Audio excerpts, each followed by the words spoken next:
శాసనసభ డిప్యూటీ స్పీకర్గా రఘురామకృష్ణరాజు ఈరోజు నామినేషన్ ఇచ్చారు. ప్రస్తుతం ఆయన మనతో ఉన్నారు. సార్ ఏంటి సార్, మీరు అనుకున్నది దాదాపుగా సాధించినట్టున్నారు. ఏ రకంగా ఫీల్ అవుతున్నారు?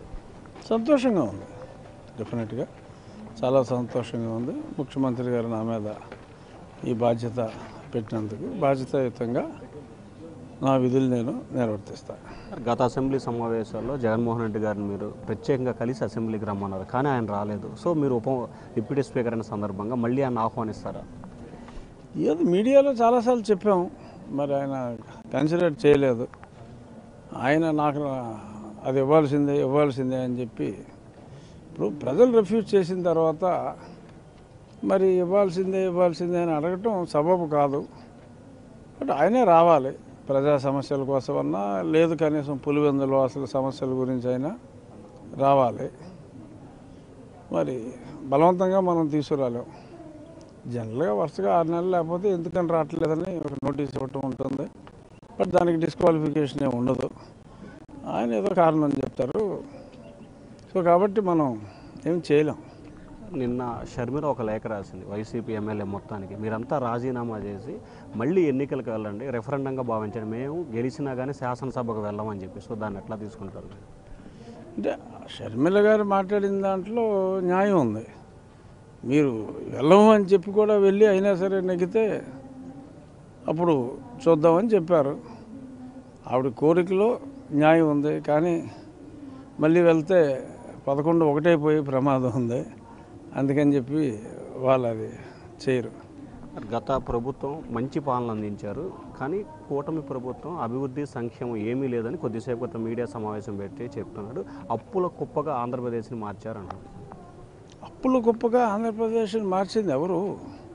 జగన్మోహన్ రెడ్డి గారు. దాని గురించే నేను ఎన్నోసార్లు కేంద్రంలో ఢిల్లీలో నన్ను కూర్చోబెట్టినప్పుడు చాలా కంప్లైంట్స్ కూడా ఇవ్వటం జరిగింది. అప్పుల కుప్పగా మారిన మాట నిజం. బట్ దానికి కర్త కర్మ క్రియ అన్నీ జగన్మోహన్ రెడ్డి గారే. ఫైనల్గా సోషల్ మీడియా వ్యవహారాన్ని మీరు ఏ రకంగా తీసుకుంటారు? సో ప్రధానంగా కడప జిల్లాలో వర్రా రవీంద్ర రెడ్డి విషయం సీరియస్గా సోషల్ మీడియా యాంటీ సోషల్గా మారినంతసేపు ఇబ్బంది లేదు.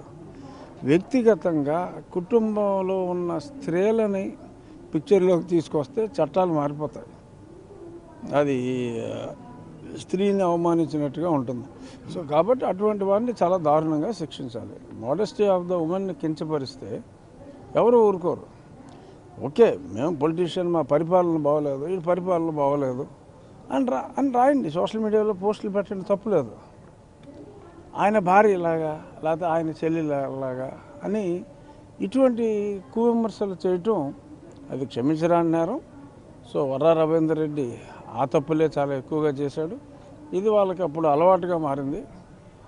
కుటుంబాల మీద కామెంట్ చేయటం అనేది డెఫినెట్గా చాలా ఇంకా ఎక్కువ శిక్ష వాళ్ళకి పడాలి. అటువంటి వాళ్ళ మీద తప్ప అప్పుడు గతంలో ఏదో ఒక సభ్యతతో కూడిన ఒక యాంటీ గవర్నమెంట్ ఒక మెసేజ్ని ఫార్వర్డ్ చేసినందుకే రంగనాయకమ్మ గారి మీద మరి ఎక్కడి నుంచో ఏదో పోలీస్ స్టేషన్లో బుక్ చేసి ఎక్కడికో తీసుకెళ్ళి హెరాస్ చేశాడు అప్పుడు సునీల్ కుమార్. సో మరి అటువంటి ఉన్మాదులైన పోలీసు వ్యవస్థ ఉంది. మరి ఇటువంటి వారిని పెద్దవాళ్ళని కూడా వయసు మళ్ళిన వాళ్ళని కూడా ఈ రకంగా హెరాస్ చేశారు. ఇప్పుడు సభ్యతతో కూడిన మెసేజ్లు పెట్టిన వాళ్ళ మీద ఎటువంటి చర్యలు లేవు.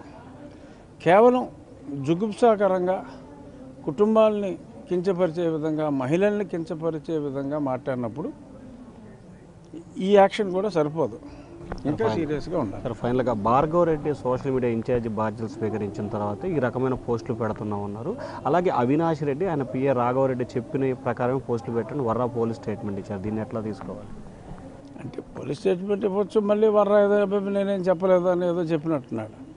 ఏదేమైనా అయితే వర్రా ఇవ్వాలి, లేదంటే ఇప్పుడు నేను అలా చెప్పలేదు అంటే వర్రా ఎలాగో దొరికేసాడు, ఆ పోస్టులు అతనే పెట్టాడు కాబట్టి. సో వర్రాకి వర్రీ తగ్గాలంటే నిజం చెప్పాలి. నిజం చెప్పకపోతే మరి ఇతనే సఫర్ అవుతాడు. నిజంలో ఎవరు ఉండొచ్చు అంటారు సార్? ఇంకెవరు ఉంటారు? సోషల్ మీడియా ఇన్ఛార్జే ఉంటారు, ఇంక వేరే వాళ్ళు ఉండే అవకాశం లేదు.